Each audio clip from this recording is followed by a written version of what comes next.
Press conference का सिर्फ एक ही मतलब है कि एक लेडी है शिखा शर्मा, जो आए दिन सारे लोगों को परेशान करती है, अवैध वसूली करती है और प्रशासन को भी गुमराह करती है।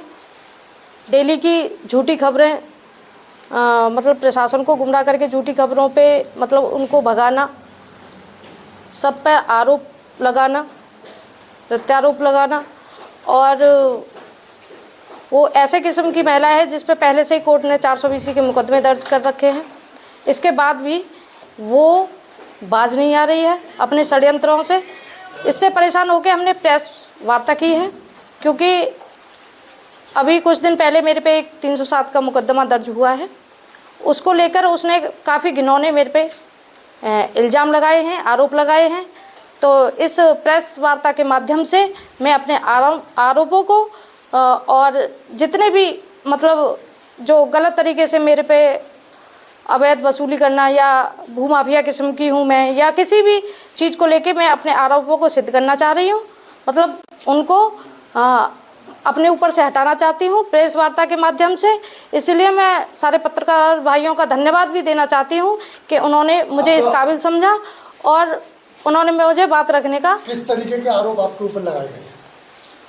पहला आरोप तो मेरे ऊपर ये लगाती हैं वो कि मैं सरकारी ज़मीन घेरती हूँ, उन पर कब्जा कराती हूँ, जबकि मामला कुछ और ही है। वहाँ पर मोहिनी नगर में एक ज़मीन है 50/2, जिसको नगर निगम ने सरकारी ज़मीन घोषित कर दिया है। मुझे नहीं पता कि वो सरकारी ज़मीन है भी या नहीं, क्योंकि नगर निगम खुद खड़े होकर उसे बनवाता है शिखा शर्मा के साथ। और जिस प्लॉट पे या कोई भी निर्माण चल रहा हो तो सबसे पहले शिखा शर्मा ही वहाँ आती हैं और उनके साथ नगर निगम भी आता है, प्लस पुलिस भी आती है, जबकि पुलिस का कोई रोल होता नहीं है ज़मीनों में। आए दिन आपके मामले देखे जाते हैं कि अक्सर आप थाने के आसपास रहती हैं या थाने में बैठी नजर आती हैं, क्या कारण होता है? सब मैं जैसे कल का ही प्रकरण ले लीजिए आप, मैं नगर आयुक्त के पास अपर आयुक्त के पास अंदर कैबिन में बैठी हुई थी, उनकी ऑफिस में बैठी हुई थी। एक मोहिनी नगर का टूटा हुआ कुआं है, उस पर कुछ स्थानीय लोग उसे रिपेयर कराना चाह रहे थे और मैं उनकी बात वहाँ तक पहुँचाना चाह रही थी। तो मैं एक एप्लीकेशन लगाने गई थी जिसमें वो एक धार्मिक चीज़ों में भी कुआं आता है, उसको रिपेयर करा के वो यमुना जी की मूर्ति वहाँ रखना चाहते थे।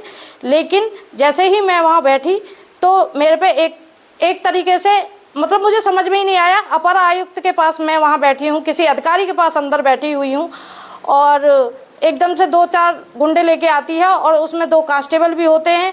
तो ऑफिस में एकदम से घुसाते हैं। जो मेरा भतीजा था, जो कि मतलब मेरी गाड़ी ड्राइव भी करता है, मेरे साथ रहता है 24 घंटे, उस पर एकदम से आक्रमण सा कर दिया। तो वो अंदर ऑफिस में बचने के लिए भागा। तो उसने ये बोला कि मतलब मेरी गाड़ी में, सोनिया जी की गाड़ी में अवैध असले हैं, ये गलत सूचना दी 100 नंबर को, कंट्रोल रूम को और पुलिस को। कोतवाली से कुछ लोग आए तो उन्होंने मुझसे, इंस्पेक्टर क्राइम भी थे, तो उन्होंने मुझसे पूछा कि आपकी गाड़ी की तलाशी होगी। तो मैंने अपनी गाड़ी की तलाशी वीडियो के माध्यम से दिलवाई,